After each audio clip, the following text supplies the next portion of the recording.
mo rin galak na galak din siya sa regalong ibinigay niya sa iyo, ay ibinigay mo pala sa Kanya.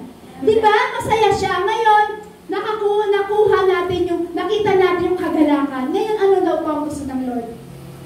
Dahil tayo ay marami nakuhang gift, sikapin naman daw po natin makapagdulot tayo ng bigay ng kagalakan sa Lord.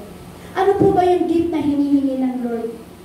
Sa pamamagitan ng iyong buhay, sa pamamagitan ng iyong labi, sa pamamagitan ng iyong kalakasan, sa pamamagitan ng wisdom na ibinigay sa iyo ng Lord. Alam niyo po kung ano ang hinihingi ng Lord sa atin bilang isang gift niya? Para ang gusto ng Lord na iregalo natin sa Kanya, alam niyo po kung ano po yun? Isang kaluluwa. Amen? Kung ikaw nakatanggap ng maraming sapatos, para kang si Imelda Papi, kung ikaw nakatanggap ng maraming damit, kung ikaw nakatanggap ng iba't ibang regalo, nagkaroon na nagdulot sa iyo ng kagalakan yan, magdulot naman tayo ng kagalakan sa ating Panginoong Hesus, na tayo ay magdala ng isang kaluluwa na regalo mo sa Panginoon, na magsisisi sa lahat ng kanyang kasalanan, na dating sa kadiliman, ipinakilala mo kay Jesucristo, na dating sa kadiliman, dinala mo sa liwanag ni Jesucristo. Napakalaking gift natin yon sa Lord. Amen? Amen? Amen. Parang amen. Sino po ulit dito ang nakatanggap ng regalo? Amen. Palalampasin niyo po ba itong Christmas na ito na hindi kayo magbibigay ng regalo sa Lord? Hindi po. Hindi tayo hinihingihan ng material na bagay ng Lord kasi hindi niya kailangan yun. Ang hinihingi sa atin ng Lord bilang regalo na ibigay natin sa Kanya para magdulot ng kagalakan sa ating Panginoong Hesus, kundi magdala tayo ng isang kaluluwa na magsisisi sa lahat ng kanilang kasalanan. Etong Sunday po ba magdadala po kayo ng regalo niyo sa Lord? O mananatili na tayo lang po ang kumukuha ng regalo? Sabi ng Diyos, para daw po makapagdulot ng kagalakan sa Kanya. Kung yung dati ang buhay mo ay madilim, dinisay niya para kunin ka sa kadiliman na yun, binigyan ka niya ng liwanag. Ibig sabihin, yun yung pinakamagandang regalo na nakuha mo sa buhay mo. Ngayon, ang gusto ng Diyos, para magbigay tayo ng kagalakan at magdulot tayo ng kagalakan sa kalangitan. Sabi ng Lord, anak, ba't di mo ko dala ng isang kaluluwa? Yun ang hinihingi kong regalo sa iyo. Kaya mo bang regaluhan ang Diyos next Sunday? O tayo lang po ang kukuha lagi ng gift? O tayo lang, Lord, ako lang bigyan mo lagi ng regalo. Pero alam niyo po, humihingi po ng regalo ang Diyos. Ba't di mo dali ng anak mo? Ba't di mo dali ng asawa mo?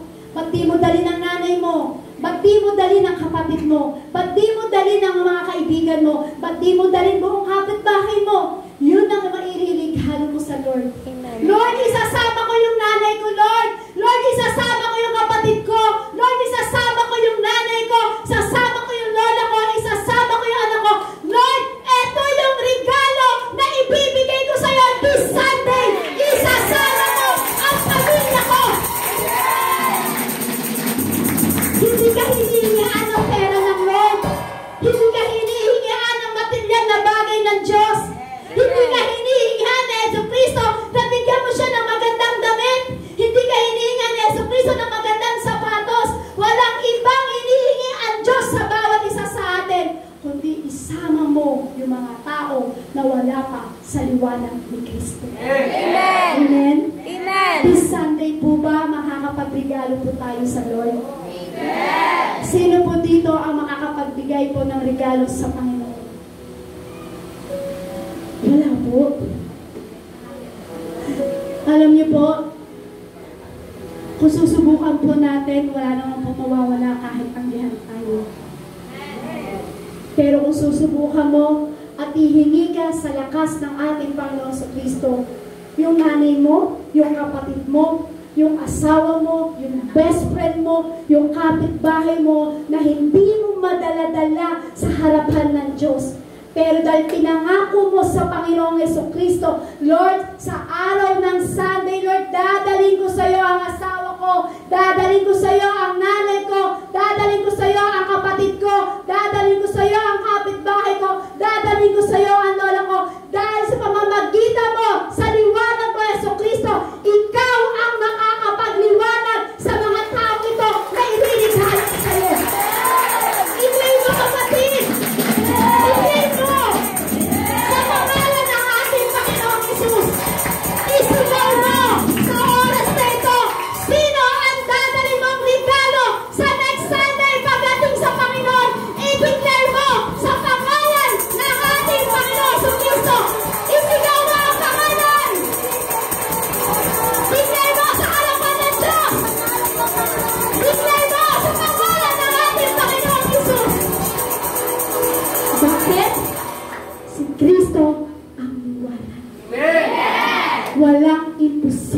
pagdating sa Lord. Amen. Amen? Amen.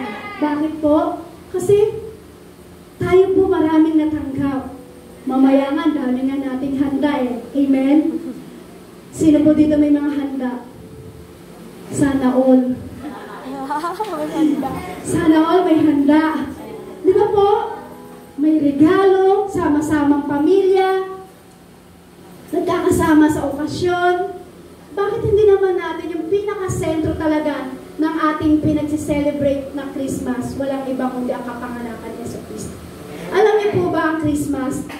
Hindi naman po yung Christmas na sineselebrate natin. May regalo, may handaan, may mga pailaw. Hindi naman po yun yung tunay na Christmas eh. Ang tunay na Christmas po na ating sineselebrate, walang iba kundi ang kapanganakan ni Jesucristo.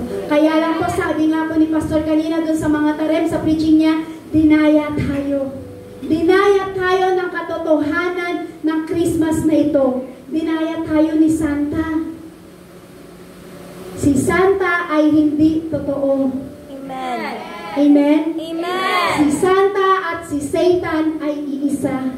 Na kung bakit po? Kasi ang ginawa po ni Satan at ni Santa ay iisa. Ang ginawa po niyan, kinuha niya po yung totoong dapat na sineselebrate natin.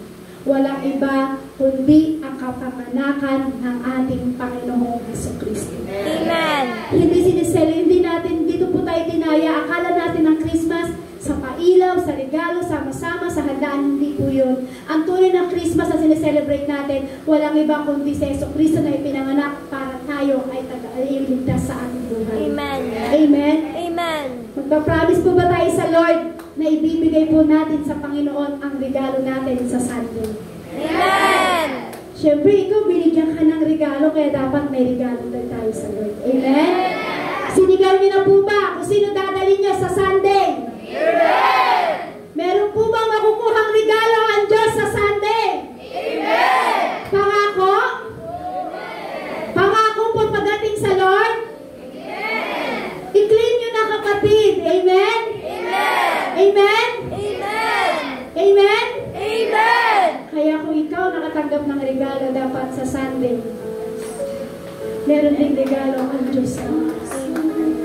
Pag ikaw ay nagregalo sa Panginoon ng isang tao na dating sa dilim at binigay mo ang liwanag ni Jesucristo, magniningning sa iyo ang liwanag ng ating Panginoon sa